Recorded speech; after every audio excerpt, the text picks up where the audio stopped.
Hey everyone, welcome back. We're going deep today Oh, yeah. into the biggest issues in education from 2023. The stuff that keeps you up at night. Exactly. All right. And our guide for this is Dr. Howie Knoff's year-end blog. Oh, wow. It's amazing. Like a roadmap. Yeah, it's like a roadmap through all the big challenges and the big wins. And he's been working with schools all year. Yeah, all year long. So He's got the the inside scoop. The Yeah. inside scoop. And what's really cool is he doesn't just point out the problems. Right? He actually offers solutions. Yeah. And these aren't just theoretical solutions. No, he's out there working with schools. In the trenches. Yeah. With real schools figuring out what works and what doesn't. Yeah, he's not just an academic. Exactly. He walks the walk. Right.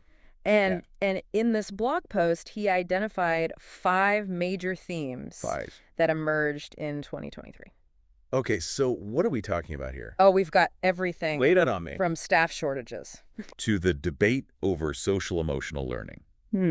Even some really interesting stuff on race and equity. Wow. Okay. But first, Yeah. let's tackle the one everyone's talking about. The teacher shortage. Oh, yeah, the elephant in the room. Yeah, and it's not just a shortage of teachers. No. It's a shortage of qualified teachers. Especially in key areas. Yeah, like... Special ed, math, and science. Yeah, those are tough to fill. Oh, it's so hard to find people. And it's not just teachers. Yeah. We're seeing superintendents and principals leaving left and right. Oh, the turnover rate is insane. Yeah. How can schools be stable when the leadership keeps changing? It's impossible.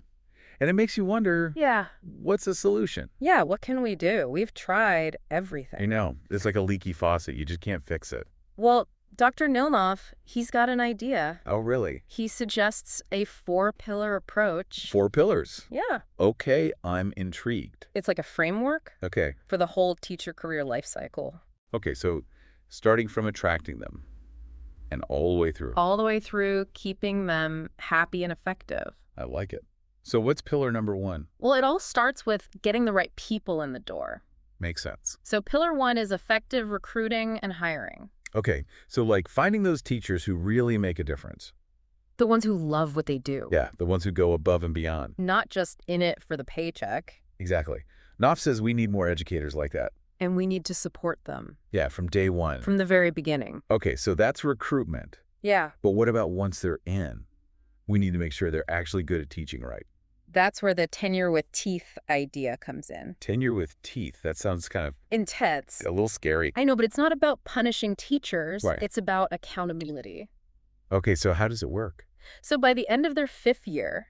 Their 5th year? Teachers have to prove they can really do the job. Okay, so no more just coasting along on tenure alone. Right. They got to show they can manage a classroom, create engaging lessons, and help their students learn. That makes sense. Yeah. I mean, accountability is important. It is. But we also want to make sure teachers feel valued and supported. Absolutely. And that's actually pillar 3. Oh, okay. So what's that about? Keeping teachers motivated and effective even after they get tenure. So like investing in them for the long haul. Exactly. It's about continuous improvement. Oh, ongoing professional development. Yeah, but more than that, it's about coaching. Like having a mentor. Exactly. Someone to help them grow and develop their skills. So they don't get stale. Right. The best teachers are always learning. So true. I had a professor in college who said, teaching is like being a lifelong student. I love that. Yeah, you're always learning and growing. With your student. Alongside your student. That's what keeps teachers going. Yeah, that passion for learning. Exactly. But with all this focus on individual teachers, how do we make sure their talents are being used to improve the school as a whole? That's where pillar 4 comes in. Okay. Connecting teacher leadership and expertise to school-wide improvement. So like giving teachers a voice in how the school is run. Exactly. Knopf believes experienced teachers should be leaders. They should be shaping the direction of the school. Yeah, they're the ones in the classrooms. They know what works. It's like tapping into this incredible resource that's already there. Right. So in a nutshell, Knopf's solution to the staffing crisis is this holistic approach that covers everything from attracting the right people to nurturing their talents and giving them a real voice in their schools. It's powerful stuff. Yeah, it is. But even the best teachers can be held back by ineffective policies and practices. That's so true. And that's where Dr. Knopf's work gets really interesting. Oh, yeah. Tell me more. He doesn't just identify the problems, he actually offers solutions. Based on his experience? From working with real schools. Okay, so he's not just talking. No. He's in the trenches. Yeah, and what's fascinating is he doesn't just point fingers at bad policies. He really digs into why they exist. And what we can do about them. Exactly. It's like he's saying, okay, we've got this messy situation. Right. But instead of complaining, let's figure out how to make it better. He's a problem solver. And one of the issues he tackles head on is this idea of selective mutism. Selective mutism. But not in students. Oh. In educators. Oh, that's interesting. Yeah, how often do you hear that term applied to teachers? Never. Right. But it's so true. What does he mean by that? He's talking about those situations where educators see their colleagues doing something wrong. Oh, like something harmful to students. Exactly. But they're afraid to speak up. Why would they be afraid? Well, maybe they don't want to rock the boat. Oh, I see. Or they're worried about retaliation. They don't want to get in trouble. Right. But whatever the reason, their silence allows these harmful practices to continue. That's a problem. It's a huge problem, and it creates this culture of fear. Where it's safer to stay silent than to speak up. And that silence can be just as damaging as the bad behavior itself. Wow, that's a powerful point. It is, and it's not just selective mutism. Oh, there's more. Oh, yeah. Knopf highlights a ton of other issues plaguing schools. Like what? Well, for example, he talks about the Groundhog Day effect of ineffective MTSS teams. Groundhog Day? Like the movie? Yeah, exactly. You know how frustrating it is when things just stay the same year after year? Oh, yeah, like you're stuck in a time loop? Exactly.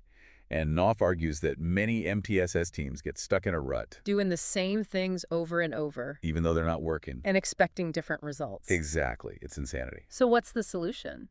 Well, Knopf offers some interesting ways to break out of that cycle. I'm all ears. We'll definitely have to dig into that more. Yeah. And then there's the whole debate about flipped learning for professional development. Flipped learning? Isn't that for students? It is, but Knopf suggests applying it to teacher training, too.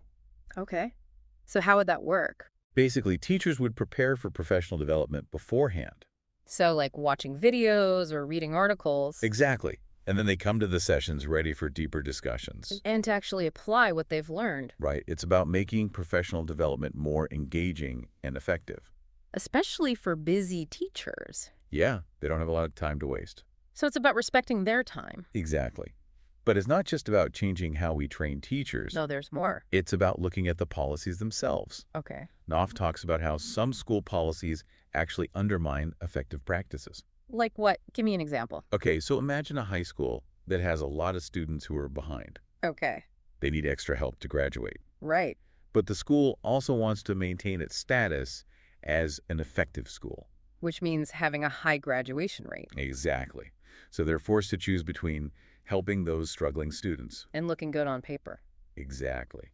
It's crazy how these well-intentioned policies can actually harm students. Yeah, sometimes the rules get in the way. They do, and it's important to be aware of that. Absolutely. So we've tackled staffing and policies. Yeah, two big ones. What's next? Well, let's shift gears now and talk about special education services. Okay, that's a big one. It is, and it's an area where Dr. Knopf doesn't hold back. Oh, really? He's concerned that some districts are using the law as a barrier to providing services.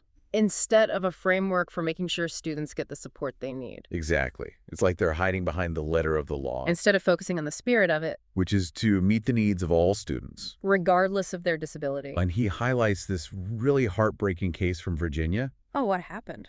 A first-grade teacher was shot by her student. Oh, my gosh. And Knopf raises this really uncomfortable question. What's that? Could this tragedy have been prevented if the student had received the special education services he needed?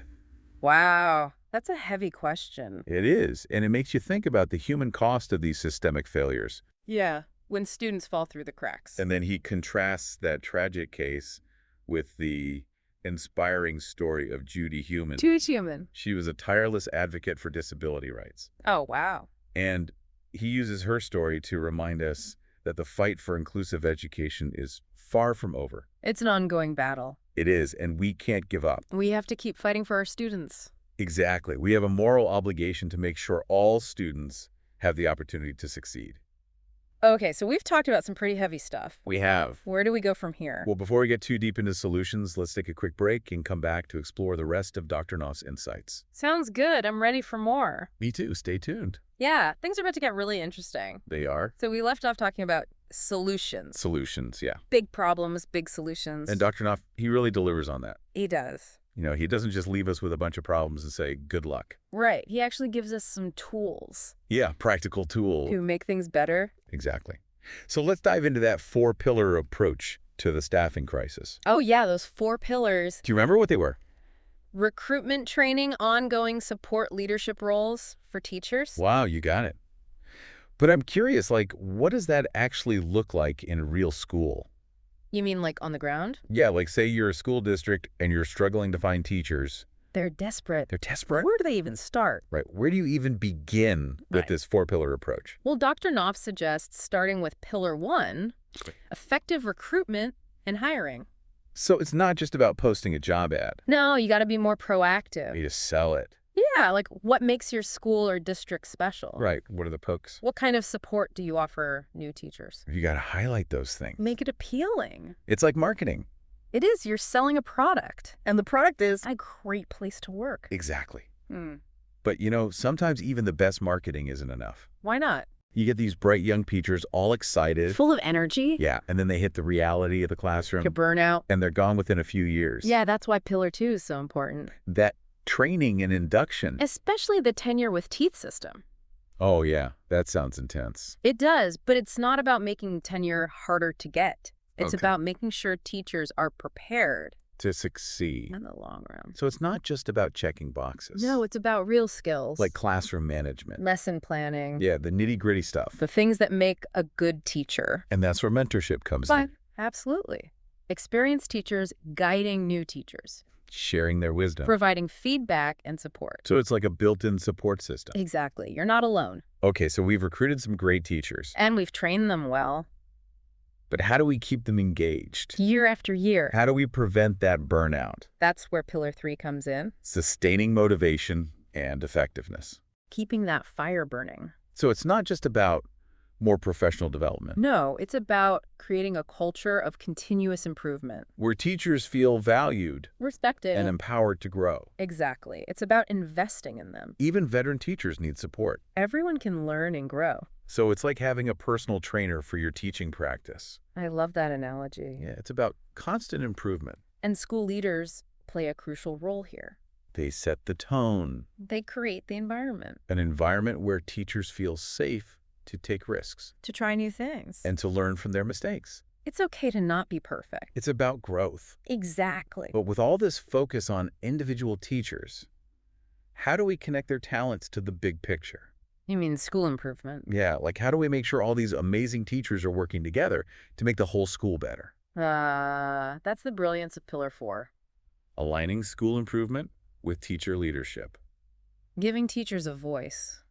Knopf believes teachers shouldn't just be told what to do. They should be part of the decision-making process. They're the ones in the classrooms, they know what's working. They have so much knowledge and experience. It's like a gold mine of untapped potential. And we need to tap into it. Empower those teachers. Give them leadership roles. Let them shine. It's a win-win for everyone. So we've talked about staffing. Yeah, 4 pillars of awesomeness. But what about those pesky policies and practices? The things that can trip teachers up. Yeah, even the best teachers can be held back by a bad system. And Dr. Knopf offers some great advice here. Oh, that's his take. He says sometimes it's not the teachers, it's the system itself. The rules, procedures. The way things have always been done. And that can be really hard to change. It can, but we have to try. Remember that analogy about selective mutism in educators? Oh, yeah, where teachers see something wrong, but they're afraid to say anything. It's like a code of silence. And it protects bad behavior. Knopf says we need to break that silence. Create a culture of psychological safety. Where teachers feel comfortable speaking up. Without fear of retaliation. It's about trust. And open communication. But even with the best intentions, sometimes policies can backfire. Create more problems than they solve. Remember the Groundhog Day effect in MTSS teams? Oh yeah, stuck in a loop. Doing the same things over and over. Even though they're not working. And Knopf's solution is so simple. What is it? Focus on the data. The data. Yeah, look at what's actually happening. Is it working or not? And be willing to change course. Don't be afraid to try new things. Give those MTSS teams the power to make decisions. Based on evidence. It's about cutting through the red tape. And putting students first. But it's not just about changing the way we do things. Well, It's about changing the way we think about professional development. oh yeah, that flipped learning idea. Yeah, I remember that. Yeah, where teachers prepare beforehand. Exactly. So they can come to the sessions ready for deeper discussions. And to apply what they've learned. It's about maximizing their time. Making it more efficient. And engaging. I like it. So we've covered staffing and policies. 2 biggies. Now let's shift gears to special education, Okay. a topic near and dear to my heart. Mine too. It's so important. And Dr. Knopf raises some serious concerns. About how these services are delivered. Are we truly meeting the needs of all students with disabilities? That's the question. And sadly, the answer is often no, We see districts using the law as a barrier, instead of a tool, and we've seen the consequences. like that tragic case in Virginia. Oh yeah, the teacher who was shot. It makes you wonder, could that have been prevented? If the student had gotten the support he needed. It's a heartbreaking reminder that special education is about real lives, Not just paperwork. and we have to fight for those students. Like Judy Human did. She was a true The champion, inclusion. and her legacy inspires us to keep pushing for change. But how do we get there? From those heartbreaking stories to real solutions. Well, Dr. Knopf offers some concrete steps.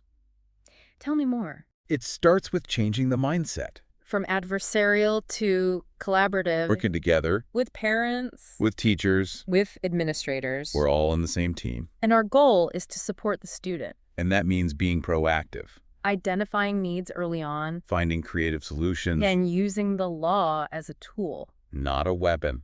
Dr. Knopf even gives specific tips for avoiding those contentious special ed hearings. Oh yeah, those can be brutal They drain everyone's energy. and create more conflict. It's about finding common ground. Building consensus, Uh, focusing on what's best for the student. so it all comes back to collaboration. It does, whether we're talking about staffing policies or special ed. We need to work together Communicate openly.